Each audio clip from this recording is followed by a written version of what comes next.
இதுல தான் நான் வச்சேன். எங்க போச்சுன்னு தெரியலையே. கரண்ட் பில் கட்ட 2 நாள் தான் டைம் இருக்கு. அப்பாவுக்கு தெரிஞ்சா டென்ஷன் ஆயிடுவாரு.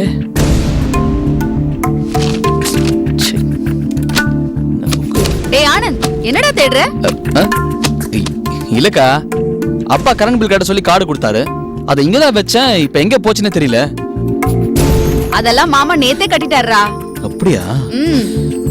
இந்த காஃபி. ரொம்ப தேங்க்ஸ்க்கா. ஆனந்த், உன்கிட்ட ஒரு முக்கியமான விஷயம் பேசணும். என்ன சொல்லுக்கா? உத்தரவு பத்தி நீ என்ன நினைக்கிற? என்ன நினைக்கிறேன்னா? இல்லடா, நீ அவகிட்ட பழகுறத வச்சு கேக்குறேன். நல்லா க்ளோஸா தான் பழகுறா. நானும் அப்படிதான். ஏன், அதுக்கு என்ன? அவளை நாங்க முதல்ல பார்த்தப்ப அவ உன் காதலன்னு எங்க கிட்ட பொய் சொன்னல. ஆமா. அத இப்ப உண்மையாக்கிடு. அக்கா, என்னக்கா சொல்ற? ஆமாண்டா, நீ அவளை கல்யாணம் பண்ணிக்கணும்னு நாங்க எல்லாரும் ஆசைப்படுறோம் ஆனந்த். அக்கா, நடக்கிற கதையை பேசுக்கா. ஏண்டா நடக்காது? அவளுக்கு என்னடா குறை? படிச்ச பொண்ணு, பார்க்கவும் அழகா நல்ல லட்சணமா இருக்கா. எங்க கிட்டயும் நல்லா பாசமா பழகுறா. எங்க எல்லாருக்கும் அவளை ரொம்ப பிடிச்சிருக்குடா. இதுக்கு மேல என்ன வேணும்? அக்கா, என்னக்கா பேசுற? அவ அழகானவதான், அறிவாளிதான். அவளை எல்லாருக்கும் பிடிச்சிருக்கு. பட் அதுக்காக உடனே அவளை கல்யாணம் பண்ணிக்க முடியுமா? ஏன், உனக்கு அவளை பிடிக்கலையா? அக்கா, அவ மனசுல என்ன இருக்குன்னு தெரியாம நம்ம இப்படி பேசுறது தப்புக்கா. டேய், உனக்கு பிடிக்கலன்னு சொல்லு, நான் ஒத்துக்கிறேன். ஆனா அவளுக்கு உன்னை பிடிக்கலன்னு மட்டும் சொல்லாத. நான் ஒத்துக்கவே மாட்டேன். எதை வச்சுக்க அப்படி சொல்ற? டேய், நேத்து உனக்கு அடிபட்டுடுச்சுன்னு சொன்ன உடனே அவ எப்படி தவிச்சு போனான்னு பார்த்தல.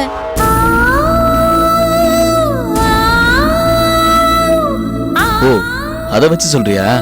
அக்கா, அவ எனக்கு நல்ல ஃப்ரெண்டுக்கா. ஒரு ஃப்ரெண்டுக்கு அடிபட்டுச்சுன்னா நம்ம துடிக்க மாட்டோமா? அது மாதிரிதான்க்கா. அவளுக்கு நான் ஒரு பெஸ்ட் ஃப்ரெண்ட். அவளுக்கு என் மேல அன்பு, அக்கறை எல்லாமே இருக்கு. ஆனா அது எல்லாமே நட்பு ரீதியா மட்டும்தான். அது மட்டும் இல்லக்கா, இப்ப அவளை பொறுத்த வரைக்கும் என்னை நம்பி அடைக்கலம் தேடி வந்தவ. அவளை நல்லபடியா பாத்துக்கணும். அவளோட பெத்தவங்க கிட்ட பத்திரமா ஒப்படைக்கணும். நம்மளை நம்பிதான் அவளோட சொந்தக்காரங்க நம்ம கிட்ட ஒப்படைச்சிட்டு போயிருக்காங்க. நாளைக்கு அவங்க கிட்ட போய் எங்க பையனும் உங்க பொண்ணு லவ் பண்றாங்கன்னு சொல்லி கல்யாணம் பண்ணி வச்சிடலாமான்னு கேட்டா அவங்க நம்மளை பத்தி என்னக்கா நினைப்பாங்க? ஏன்க்கா இந்த மாதிரிலாம் யோசிக்கிற? வேணாக்கா, தயவு செஞ்சு உன் மனசுல இருக்கிற எண்ணத்தை மாத்திக்கோ. என் கிட்ட கேட்ட மாதிரி நீ உத்தரா கிட்ட போய் கேட்டுறதுக்கா. புரியுதா? அப்புறம் அவ இங்கே இருக்க முடியாம, இங்கிருந்து வெளியும் போக முடியாம ரொம்ப அன்ஈசியா ஃபீல் பண்ணுவா.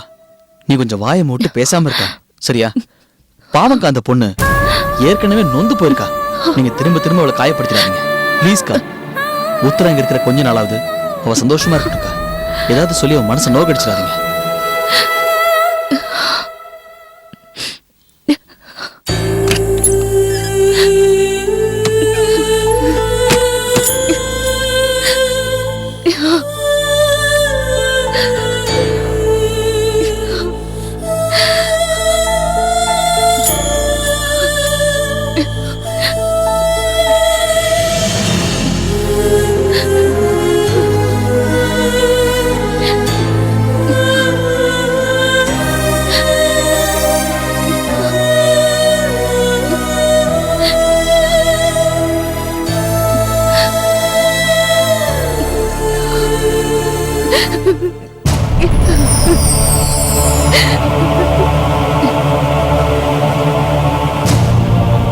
என்ன என்ன பாக்குற?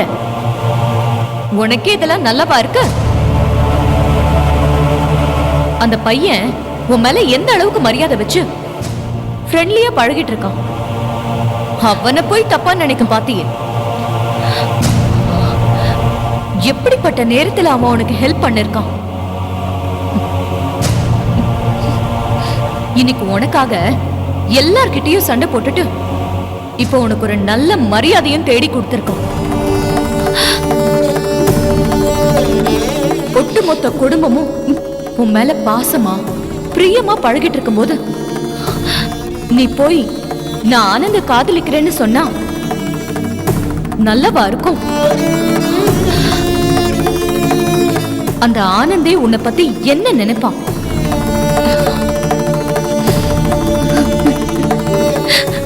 முதல்ல அந்த மாதிரி நினைப்பு இருந்தா மறந்துடு. ஆனந்த பொறுத்த வரைக்கும் நீ ஃப்ரெண்ட்லியா பழகிக்கிட்டு இருக்கேன்னு தான் அவன் நினைச்சிட்டு இருக்கான். அந்த மரியாதையை கெடுத்துக்காத.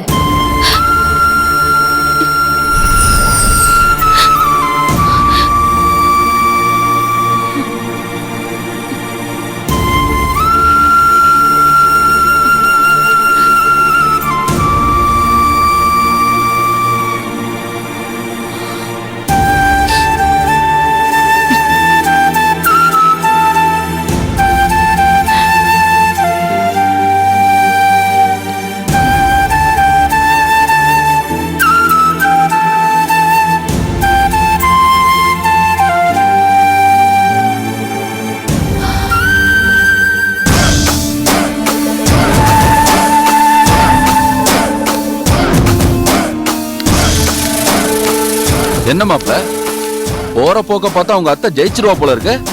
ஆமா மாமா, அதான் நம்ம அத்தை எல்லாத்தையும் பக்காவா பிளான் போட்டு வச்சிருப்பாங்களே. மாப்ள, சும்மாவே உங்க அத்தை நம்மள மதிக்க மாட்டா. இதுல இந்த கேஸ்ல வேற ஜெயிச்சிட்டான்னா அவன் நம்மள கண்டுக்கவே மாட்டான். அப்போ கேஸ்ல தோத்தரலாங்கிறீங்களா? ஐயோ மாப்ள, முதல்ல வாயை கழுவுங்க.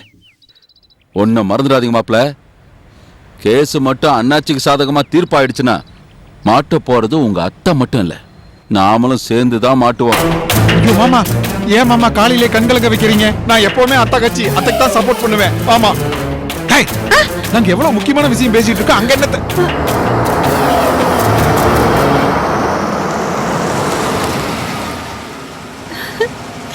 அம்மா,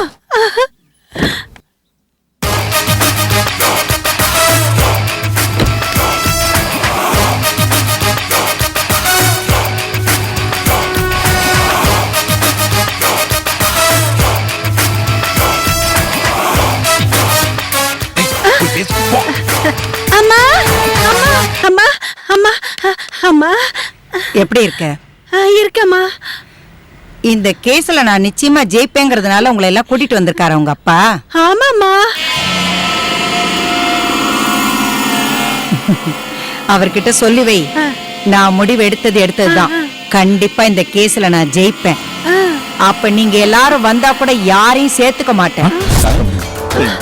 அம்மா, என்னையே உன்னையும் சேர்த்துதான். அம்மா, அம்மா, அம்மா. ஏய், சும்மா தொலை பண்ணாத. என்ன பண்ணாலும் நான் உன்னை ஏத்துக்க மாட்டேன். போடி.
சக்தி,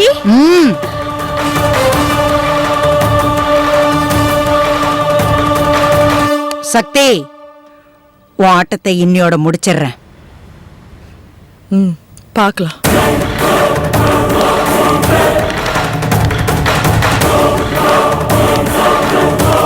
மாப்ள,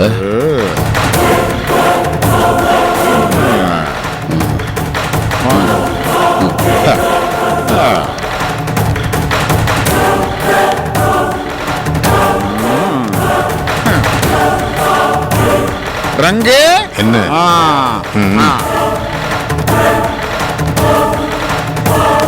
தர்காணி, நல்லா இருக்கியா?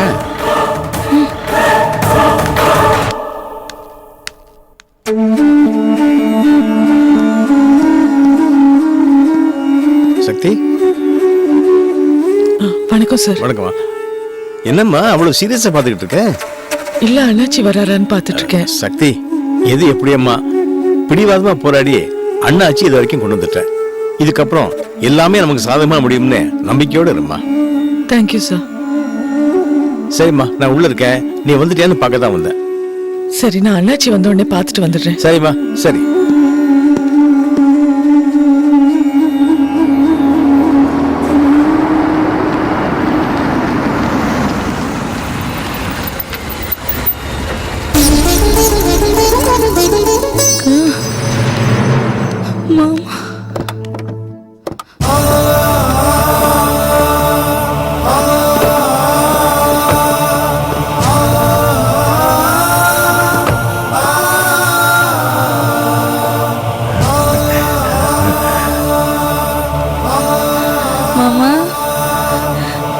போலாம் வாங்க சார்.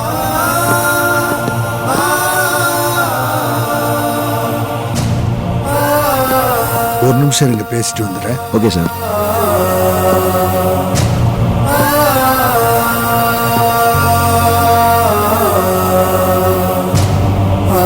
என்னம்மா, எப்படி இருக்க? நல்லா இருக்கேன் அண்ணாச்சி. பரவாயில்லம்மா, நீ நினைச்சதை சாதிச்சிட்ட. அது என் கடமை. சார் டைம் ஆச்சு, வாங்க போலாம். அண்ணாச்சி,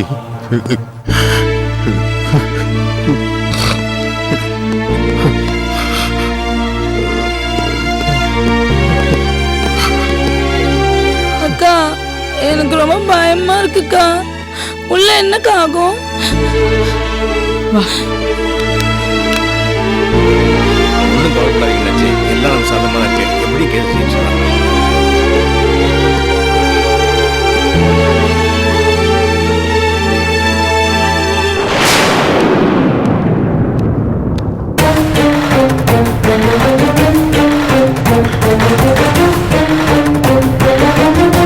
மாப்ள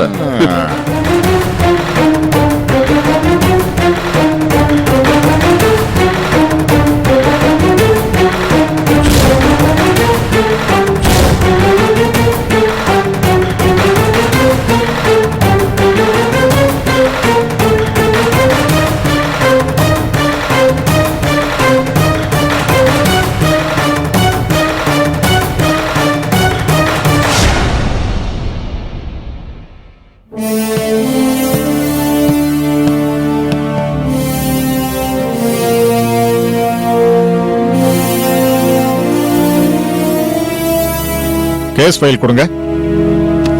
கேஸ் நம்பர் 193 வெற்றிவேல். வெற்றிவேல் வெற்றிவேல் வெற்றிவேல்.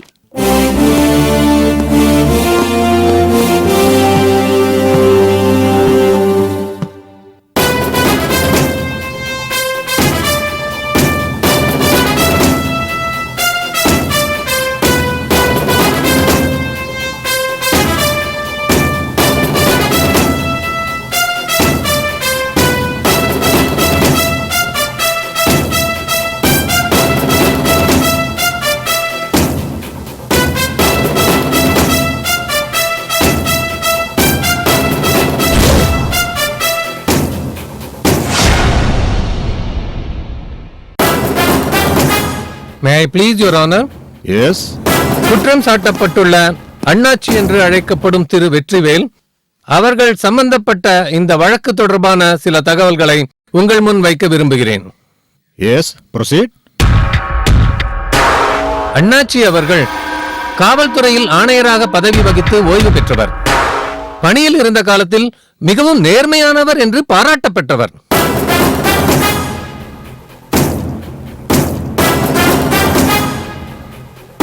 பணியிலிருந்து ஓய்வு பெற்ற பிறகும் ஊரார் மத்தியில் அவருக்கு ஒரு நல்ல மதிப்பும் மரியாதையும் இருந்திருக்கிறது. இருந்தாலும் தனிப்பட்ட குடும்ப வாழ்க்கையில் அவரும் ஒரு சராசரி மனிதரைப் போலத்தான் நடந்திருக்கிறார் என்பதையும் தாங்கள் கவனத்தில் கொள்ள வேண்டும்.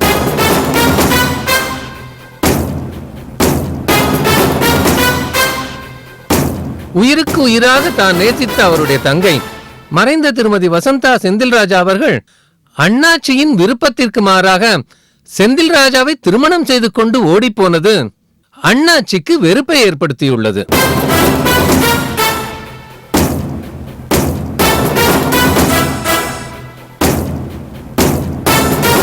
ஏறக்குறைய 20 ஆண்டுகளுக்கு மேலாக வசந்தாவை பற்றி விசாரிக்கவோ இல்லை அவரை தேடவோ எந்தவிதமான முயற்சியையும் அண்ணாச்சி எடுக்கவில்லை. அந்த அளவுக்கு வசந்தாவை அவர் வெறுத்து ஒதுக்கிவிட்டார்.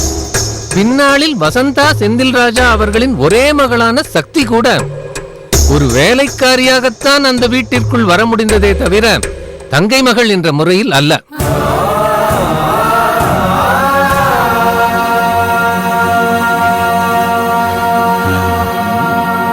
சக்தி தனது தங்கை மகள் என்று தெரிந்தவுடன் அவரை வீட்டை விட்டு அனுப்பியதோடு மட்டுமல்லாமல் ஊரை விட்டு போகாமல் இருந்தால் கொன்று விடுவதாக பலமுறை மிரட்டியும் உள்ளார். Objection your honour.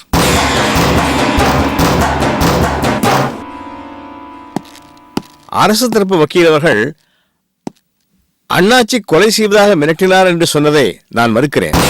Your honour, பொதுமக்களிடம் போலீசார் விசாரித்துக் கொடுத்த அறிக்கையின் அடிப்படையில் தான் நான் குற்றம் சுமத்துகிறேன்.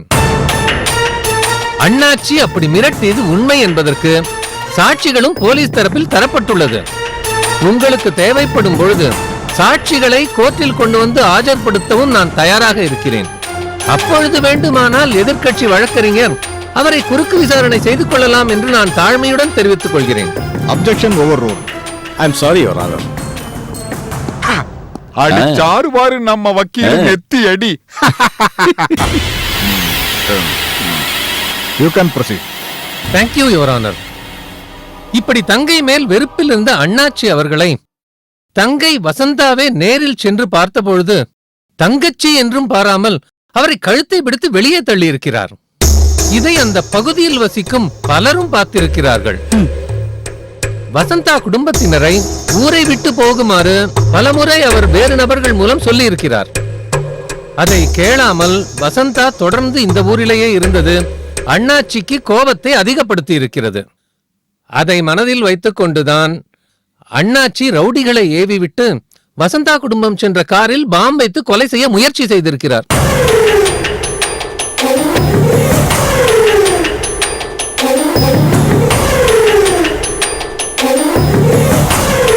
பாம் வைத்தவர்கள் போலீசில் தனது குற்றத்தை ஒப்புக்கொண்டு சரண்டர் ஆகியிருக்கிறார்கள்.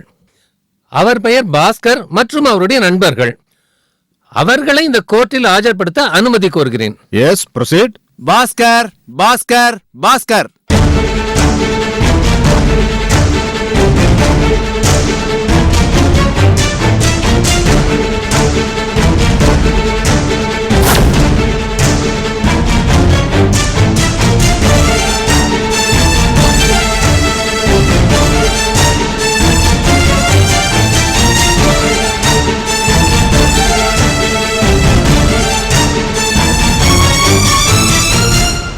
நீங்க தான் காருக்குள்ள வெடிகுண்டு வச்சீங்களா? ஆமாங்க ஐயா. இந்த அண்ணாச்சி சொல்லி தான் நாங்க செஞ்சோம்.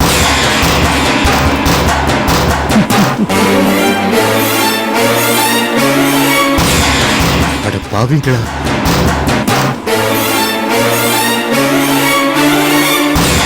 இத நீங்களா சொல்றீங்களா இல்ல போலீஸ் தரப்புல உங்களை சொல்ல சொல்லி துன்புறுத்துனாங்களா? இல்லைங்கய்யா, நாங்களா தான் இதை சொல்றோம்.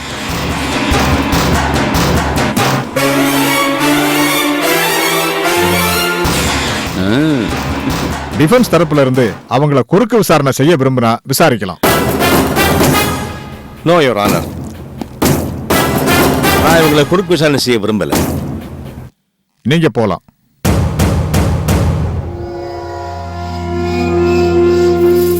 யுவர் ஆனர், இந்த வழக்கு சம்பந்தமான வேறு சில தகவல்களை உங்களுக்கு தெரியப்படுத்தி அது தொடர்பான சாட்சிகளை உங்கள் முன் ஆஜர்படுத்த நான் அனுமதி கோருகிறேன். Permission granted.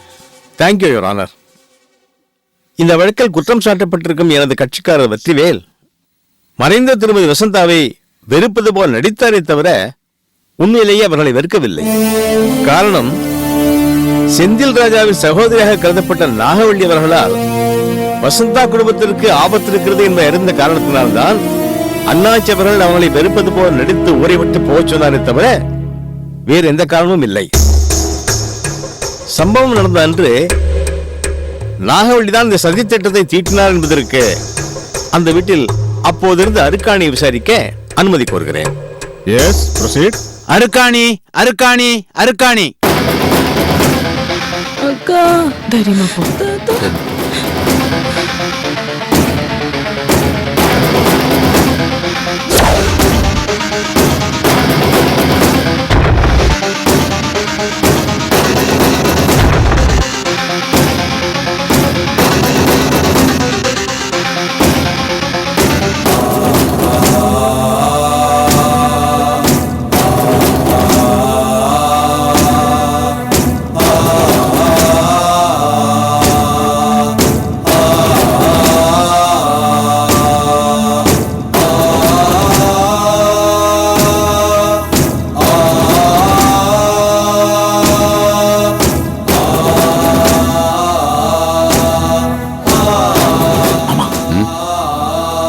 அன்னைக்கு இவனை கொண்டிருக்கணும் மாமா. விட்ட